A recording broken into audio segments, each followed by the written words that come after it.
नमस्कार, मैं हूं वंदना पांडे और आप देख रहे हैं मुद्दे की बात। और बात करेंगे फूलों की फुहार, मौसम असरदार।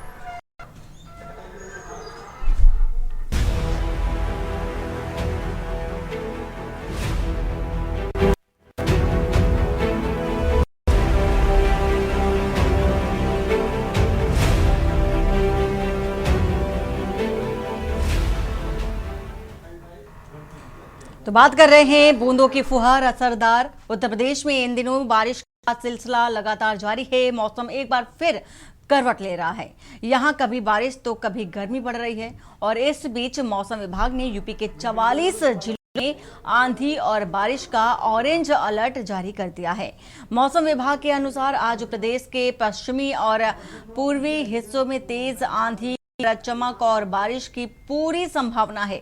और इस दौरान 50 से 60 किलोमीटर प्रति घंटे की रफ्तार से झोंकेदार हवाएं चल सकती हैं। कुछ स्थानों पर मौसम की तीव्रता और अधिक भी हो सकती है। मौसम विभाग की माने तो बांदा, चित्रकूट, बलिया, कौशाम्बी, प्रयागराज, फतेहपुर, प्रतापगढ़, सोनभद्र, मिर्जापुर, चंदौली और वाराणसी के साथ ही संत रविदास नगर, जौनपुर, गाजीपुर, मऊ और आजमगढ़, कानपुर देहात और कानपुर नगर में 50 से 60 किलोमीटर प्रति घंटा की रफ्तार से झोंकेदार हवा चल सकती है। उत्तर प्रदेश में 44 जिलों के लिए आंधी व बारिश का ऑरेंज येलो अलर्ट जारी कर दिया गया है। और इस दौरान पश्चिमी यूपी बुंदेलखंड में मौसम खुला रहेगा। अगले 48 घंटों के दौरान अधिकतम और न्यूनतम तापमान में बदलाव नहीं होगा। और इसके बाद तापमान में 2 से 4 डिग्री सेल्सियस की गिरावट भी देखी जा सकती है। 16 जून से फिर मौसम शुष्क होगा और भीषण गर्मी का असर देखने को मिल सकता है।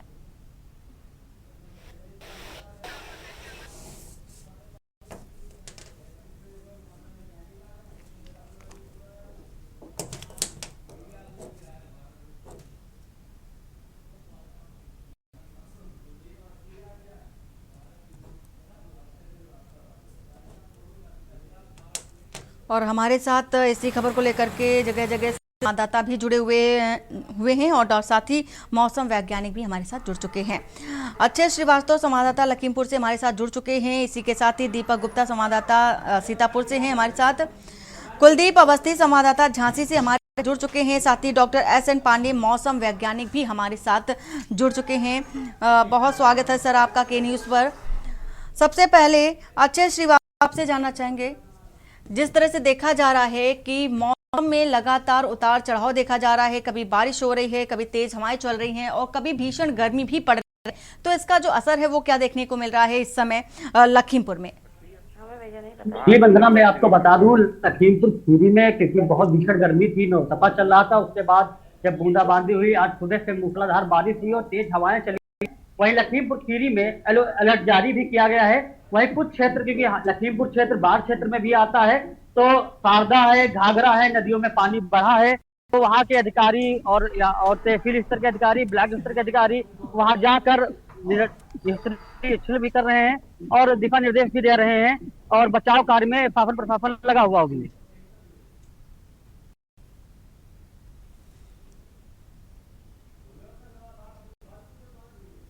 तो पश्चिमी यूपी और बुंदेलखंड में बारिश के बाद मौसम ने करवट ली है। साथ ही साथ तमाम तरह की जो परेशानियां हैं वो भी देखने को मिल रही हैं, लेकिन राहत की अगर बात कर लें तो राहत भी देखी जा सकती है। दीपक, क्या नजर आ रहा है इस समय सीतापुर में? सीतापुर का मौसम अगर जानना चाहे तो कैसा है? जी वंदना, मैं आपको बता दूं कि सीतापुर जिले में नौतपा चल ही रहा था, जिसको लेकर के भीषण गर्मी से लोग परेशान थे। आज सुबह से ही मौसम में काफी बदलाव देखने को मिला। काले बादलों ने आज सुबह से ही जिले भर में धूप नहीं होने दी है। साथ ही साथ हल्की फुल्की फुहारें बारिश की हुई है, जिसको लेकर गर्मी से तो राहत मिली है। लेकिन आपको बता दें कि सीतापुर में घाघरा और चौका नदियां भी बहती है, जिनको लेकर के हर साल बारिश से पूर्व ही लोग जो नदियों के किनारे बसे हैं उनको घबराहट होने लगती है। इसको लेकर के भी अधिकारी लगातार क्षेत्रों का दौरा कर रहे हैं और तटबंधों पर भी बचाव राहत के कार्य के लिए तैयारी की जा रही है। साथ ही साथ जो मौसम की बात करें तो चढ़ाव उतार के इस मौसम में अक्सर लोगों को कई बीमारियों का सामना करना पड़ रहा है। अस्पतालों की ओपीडी लगातार फुल होती जा रही है। की संख्या में इजाफा हो रहा है। अगर हम अब बात करें मौसम के साथ में जुड़े किसानों की, तो मेंथा किसानों को जिस तरह राहत मिल रही है, वहीं कुछ किसानों को जिनकी फसल पहले तैयार हो थी, उनको इस बारिश से नुकसान भी हो सकता है। कुल मिलाकर सीतापुर जिले में जो आज तेज हवाएं हैं वो 50 से 60 किलोमीटर प्रति घंटा की रफ्तार से रुक रुक कर चल रही हैं और सुबह से ही पूरे जिले में धूप न होने से भीषण गर्मी से राहत मिली है। जी वंदना। हाँ बिल्कुल दीपक, इस तरह से देखा भी जा रहा है कि चिलचिलाती गर्मी से लोग परेशान भी थे और प्रार्थना भी कर रहे थे भगवान से कि कब मौसम शुष्क की जगह थोड़ी सी नरमी आए और राहत मिले इस मौसम से। जो गर्मी और धूप से लोग परेशान थे।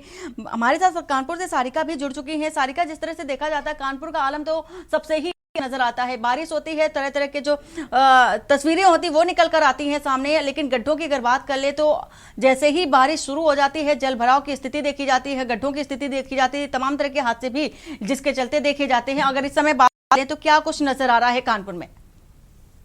बिल्कुल, देखिए जिस तरीके से मौसम ने करवट ली है तो लोगों को राहत तो मिली है, लेकिन कहीं ना कहीं आफत भी बनी हुई है, क्योंकि जिस तरीके से हल्की फुल्की बूंदाबांदी हो रही है उससे लोगों को जो गर्मी है उसका एहसास तो नहीं हो रहा, लेकिन जो मतलब गर्मी के अलावा जिस तरीके का एटमॉस्फेयर हो गया है उससे और दिक्कतें हो रही हैं, पसीना बहुत निकल रहा है और ऐसे में जो है बीमारियां भी बहुत घातक हो चुकी हैं, तो वो भी लोगों को ग्रसित कर रही हैं। और ऐसे में अगर बातचीत करी जाए कि तापमान बदलने के साथ जो व्यवस्थाएं हैं नगर निगम की है या फिर जनता की है या फिर कोई भी डिपार्टमेंट उसकी क्या व्यवस्थाएं हैं, तो हाँ नगर निगम ने बड़े बड़े दावे जरूर कर दिए हैं कि बारिश से पहले ही, मानसून के आने से पहले ही उन्होंने अपनी सारी तैयारियां कर ली हैं। जितने भी कानपुर शहर में लगभग 800 नाले हैं उनकी सफाई करा दी गई है नालों की, और उनकी जो सिल्ट है उसको भी उठाकर डंप कूड़ा घर है वहां पर भेज दिया गया है। तो काफी व्यवस्थाओं का दावा जो है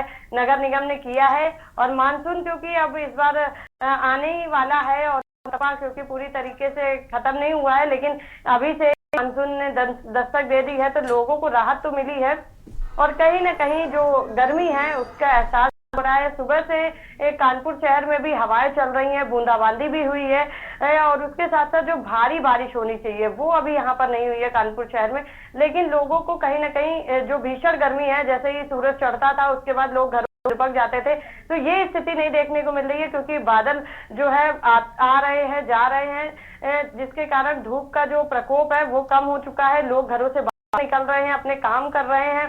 बाकायदे जो गर्मी का जो नौतपा में जो भीषण गर्मी होनी चाहिए वो नहीं हो रही है कानपुर शहर में। बिल्कुल सारिका, और आपने एक महत्वपूर्ण बात कही कि नगर निगम की ओर से पहले से ही तैयारियां शुरू कर दी हैं, लेकिन हर बार ही ये देखा जाता है नगर निगम की ओर से तरह तरह के बड़े बड़े दावे भी किए जाते हैं, लेकिन जैसे ही समय आता है तो सब ढाक के तीन पात जैसे नजर आते हैं। फिलहाल इस बार देखने क्या कुछ खास इंतजाम किए गए हैं नगर निगम की ओर से। कुलदीप हमारे साथ हैं। कुलदीप, झांसी की अगर बात कर ले तो मौसम की जो स्थिति है, मिजाज है, क्या देखने को मिल रहा है इस समय? देखिए, झांसी की स्थिति अलग नहीं है बुंदेलखंड से। यहाँ पर भी पूरी तरीके से गर्मी हावी है। बीते 72 घंटों में मौसम ने जो करवट ली उसके बाद से थोड़ी राहत मिली है, लेकिन जिस तरीके से किसी गर्म तवे पे थोड़ा सा पानी छिड़क दिया जाए उसके बाद जो गर्माहट पैदा होती है उस समस्या से आम जनता जूझ रही है। अभी झांसी में सामान्य हवाएं 7 मील प्रति घंटा की रफ्तार से चल रही है, जबकि जो तूफान का अलर्ट है उसमें 18 मील प्रति घंटा की रफ्तार से तूफान की उम्मीद है। 18% बारिश की उम्मीद है, जो कि नाकाफी है।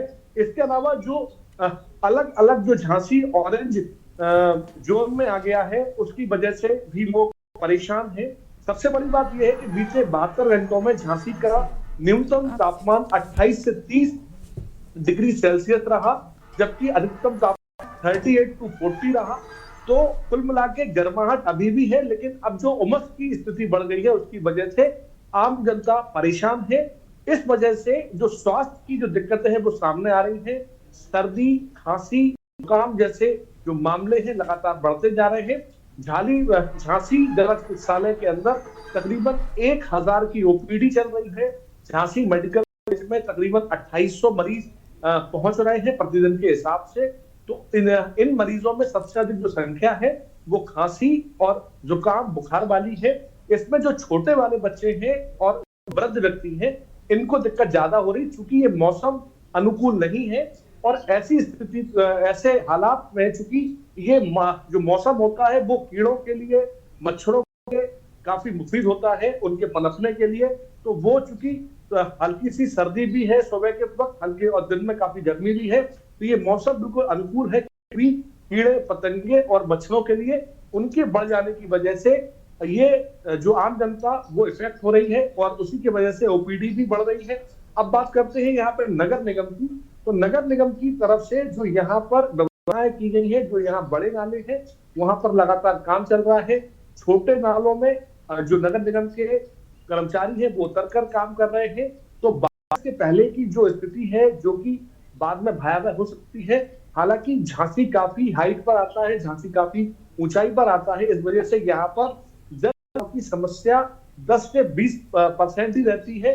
कई घंटे बारिश के बाद भी यहाँ से पानी निकासी में 2 से 3 घंटे लगते हैं। उसके बाद ये पूरा का पूरा पानी अलग अलग दिशाओं में कन्वर्ट हो जाता है, क्योंकि झांसी की लाइफलाइन बेतवा नदी है और बेतवा नदी के माध्यम से यहाँ पर पानी की बड़े पैमाने पर पूर्ति होती है। लेकिन बेतवा के अंदर जल भौरा भोपाल के माध्यम से होता है, क्योंकि अभी इतनी बारिश नहीं हुई है। और यदि बारिश जब बढ़ेगी तब जाके आम जनता को राहत मिल पाएगी।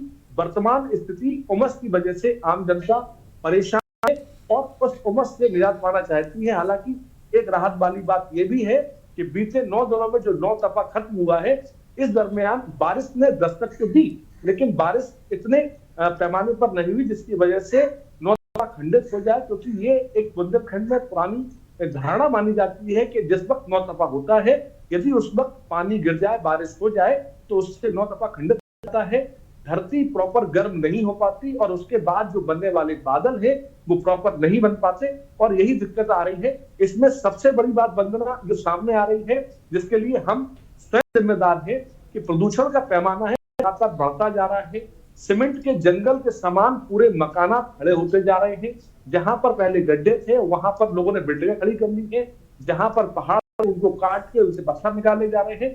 तो जो असंतुलन की जो समस्या सामने आ रही है, उसकी वजह से क्लाइमेट चेंज हुआ है, वेदर में डिस्टर्बेंस है। और आज असमय बारिश, असमय धूप, इतनी तेज धूप पड़ रही है। झांसी में 47-48 तक तापमान नॉर्मल माना जाता है। हालांकि इस साल वो तापमान वहां तक नहीं पहुंच पाया, 45-46 तक ही रहा। लेकिन बांदा जिले की तो बांदा के अंदर भी काफी, क्योंकि बांदा, झांसी, हमीरपुर, ललितपुर, जालौन, महोबा, चित्रकूट, ये सब का ये पूरा 2 मंडलों में बुंदेलखंड बटा हुआ यूपी के लिहाज से। तो बांदा के बाद में झांसी काफी गर्म रहा, बीच में झांसी भी बिल्कुल टॉप पे था। तो बिल्कुल कुलदीप, इस समय देखा भी जा रहा है 9 तपा से भी लोग परेशान दिखाई दिए थे, लेकिन जिस तरह से बारिश हो रही है तो एक और राहत भी लोगों को मिलती नजर आ रही है। हमारे साथ डॉक्टर एसएन पांडे भी मौसम वैज्ञानिक है, चूंकि हमारे साथ जुड़े हुए हैं। एसएन पांडे जी, जिस तरह से देखा जा रहा है कि जैसे मौसम बदलता है तो मौसम विभाग की ओर से पहले से ही अलर्ट जारी कर दिया जाता है। ये किस तरह के अलर्ट होते हैं जिससे कि लोगों को ये पता चल सके कि कौन सा येलो अलर्ट है, कौन सा ऑरेंज अलर्ट है, और ये कैसे जारी किए जाते हैं?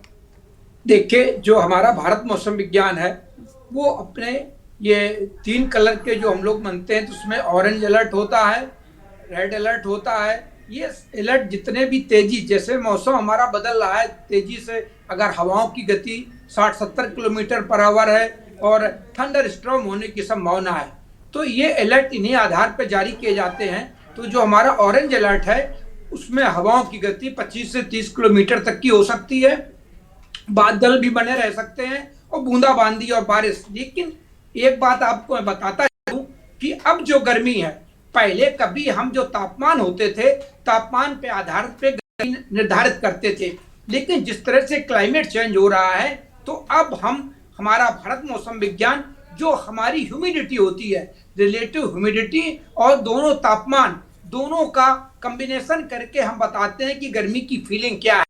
इसमें होता क्या है कि हीट इंडेक्स हम बताते हैं। तो इस समय लगातार देखिए, कल बांदा में 44.2 टेम्परेचर रिकॉर्ड किया गया। तो जहां तापमान ज्यादा है वहां की बात नहीं है, जैसे कानपुर है, यहाँ लगातार 9 तपा में, जैसे आपके सम्मानित चैनल द्वारा बताया गया था, 9 तपा तपने वाला नहीं है और तापमान 40 के ऊपर नहीं जाएंगे। तो तापमान 40 के नीचे रहे पिछले 9 दिनों तक। और लगातार बादलों की आवाजाही, तेज हवाओं की बूंदाबांदी होती रही। तो इससे हुआ क्या, जो अरब सागर की ह्यूमिडिटी आ रही है, जो लगातार मॉइस्चर फीड थ्रो हो रहा है पूरे उत्तर भारत में, मध्य भारत में, उसकी वजह से जब रिलेटिव ह्यूमिडिटी बढ़ जाती है तो हमारे हीट इंडेक्स 58-59 तक पहुंच जाते हैं। और जब हीट इंडेक्स 58-59 पर रहते हैं तो ये हमारे स्वास्थ्य के लिए बहुत ही प्रतिकूल प्रभाव डालने वाले होते हैं। इनमें अगर लगातार, चाहे किसान हो, चाहे कोई श्रम करने वाला हो, या रेहड़ी वाला हो, ठेलिया वाला हो, कोई भी धूप में अगर 3 से 4 घंटे लगातार रहेगा तो उसको महसूस तो नहीं होगा कि गर्मी लग रही है, लेकिन उसको स्वास्थ्य संबंधी कई दिक्कतें आने की संभावना हो जाती है और उसमें गस खा के लोग गिर भी जाते हैं। और इसमें जो उसको कई तरह के और रोग होते हैं, कोई किडनी पेशेंट होता है, कोई हार्ट पेशेंट होता है, इस तरह के अगर रोगी हैं तो उनको भी बड़ी संभावना बनी रहती है कि उनको दिक्कतें हों। तो अब बचाव की बात यह है कि ऐसी स्थिति में तापमान तो कम है लेकिन हीट इंडेक्स अपने चरम पर चल रहे हैं, 58-59 चल रहे हैं। तो हमें पानी पीकर निकलें, पानी पीकर लेकर निकलें, छाता, कैप और अंगोछा का प्रयोग करें। साथ में जो बच्चे हों, बूढ़े हों, बुजुर्ग हों, वो इस समय 11 बजे से 4 बजे तक निकलने में थोड़ा परहेज करें। ये स्थितियां अभी लगातार बनी रहेंगी और आगे चल के थोड़े तापमान भी बढ़ सकते हैं, क्योंकि जिस तरह से अरब सागर से जो हवाएं अभी पश्चिमी हैं, ये उत्तर पश्चिमी भी हो सकती हैं। तो ये हवाएं अगर चेंज हो जाएंगी और ये थार के मरुस्थल और राजस्थान और पाकिस्तान से होके आएंगी तो हमारे टेम्परेचर भी बढ़ सकते हैं, लेकिन इसकी संभावना कम है।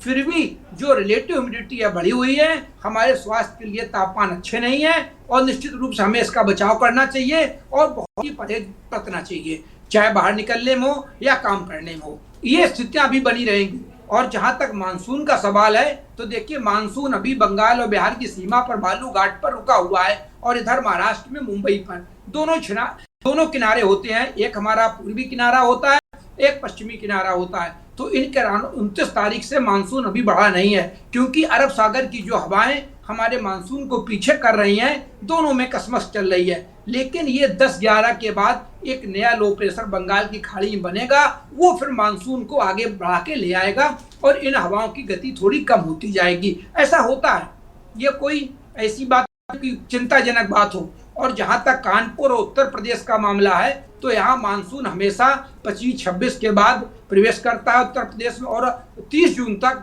कानपुर में आ जाता है। तो ये अभी का मानसून लेट नहीं है, मानसून बिल्कुल टाइम से आ रहा है। लेकिन ये जो बीच में गतिविधियां चल रही हैं, ये मानसून की गतिविधियां नहीं मानी जाएंगी। लेकिन 31 मई तक जो बारिश होती है वो प्री मानसून में दर्ज होती है और जो 1 जून से बारिश दर्ज होगी वो मानसून में आती है। सर, एक बात जानना चाहेंगे कि जिस तरह से टेम्परेचर की बात कही आपने, तो अब आप भी देखिए कि जिस तरह से टेम्परेचर कभी 40, कभी 46, यहाँ तक कि अब 50 तक ही पहुँचने लगा है, क्या कारण मानते हैं इसके पीछे का? देखिए, जिस तरह से हमारी पृथ्वी गर्म हो रही है, हमने सारे जितने प्राकृतिक साधन हैं उनका सिर्फ दोहन किया है और उनका रखरखाव नहीं कर रहे, ना हम कुछ कर रहे हैं। ये इंडिविजुअल रूप से है, सरकारें जो कर रही हैं वो बात अलग है। हम पेड़ भी नहीं लगा रहे हैं। बड़े शहरों में इतनी गाड़ियां हैं जिनसे कार्बन डाइऑक्साइड, बहुत सी जो भी ग्रीन हाउस गैसेज निकल रही हैं। देखिए, ग्रीन हाउस गैसेज हमारा जो ये प्लेनेट है उस पर रहने के लायक वातावरण तैयार करती हैं, लेकिन यही ग्रीन हाउस गैसेज जब ज्यादा हो जाती हैं तो गर्मी ज्यादा बढ़ने लगती है, गर्मी ज्यादा, पृथ्वी ज्यादा गर्म होती है। ये स्थितियां आगे आने वाले सालों में और विकराल होने वाली हैं। हमारे ग्लेशियर पिघल रहे हैं। अगर ग्लेशियर इसी तरह से कम होते रहे, चाहे हमारा उत्तर प्रदेश का, उत्तराखंड का ग्लेशियर, पिंडारी ग्लेशियर हो या बड़े बड़े ग्लेशियर हो, उनकी स्थिति है कि वो 30 से 40% तक सिकुड़ गए हैं। लेकिन क्लाइमेट चेंज का और भी असर कि अभी तक WD लगातार आ रहे हैं और बर्फबारी भी हो रही है, पहाड़ों पे बर्फबारी भी हो रही है, ऊंची पहाड़ियों पे हो रही है। तो ये सारा क्लाइमेट चेंज था, जबकि मई जून में कभी बर्फबारी नहीं होती थी। और जिस तरह से और मौसम चेंज हो रहे हैं तो ये सारा क्लाइमेट चेंज का असर है। एक बात है, पृथ्वी गर्म हो रही है, हमारे महासागर गर्म हो रहे हैं। तो ये चीजें हैं जिनको हमें सबको रोकना है। इसके लिए हमें तैयार रहना चाहिए और आगे आने वाले समय में जिस तरह से भी नई रिसर्च हुई है कि 2050 में सारे समुद्र किनारे वाले शहर डूबने की स्थिति है, तो हमारे यहाँ सबसे ज्यादा समस्या जो आ रही, स्वास्थ्य की समस्या आ रही है। हमें दिन में कभी सर्दी होती है, शाम दिन में गर्म हो जाता है। ये स्थितियां हमारे स्वास्थ्य पर बहुत प्रतिकूल प्रभाव डालती हैं, हम समझ नहीं पाते हैं और हमको स्वास्थ्य संबंधी दिक्कतें आ जाती हैं। ये दिक्कतें बढ़ेंगी, हमारा खाद्यान्न उत्पादन प्रभावित होगा, हमारी की समस्या होगी। बिल्कुल सर, अभी आप इसी के साथ ही साथ बूंदों की फुहार असरदार में हमारे साथ तमाम जगह से संवाददाता जुड़े थे और मौसम वैज्ञानिक भी जुड़े थे। आप सभी का बहुत बहुत शुक्रिया हमारे साथ जुड़ने के लिए। और बुलेटिन में फिलहाल इतना ही, बाकी की खबरों के लिए बने रहिए न्यूज़ इंडिया के साथ। नमस्कार।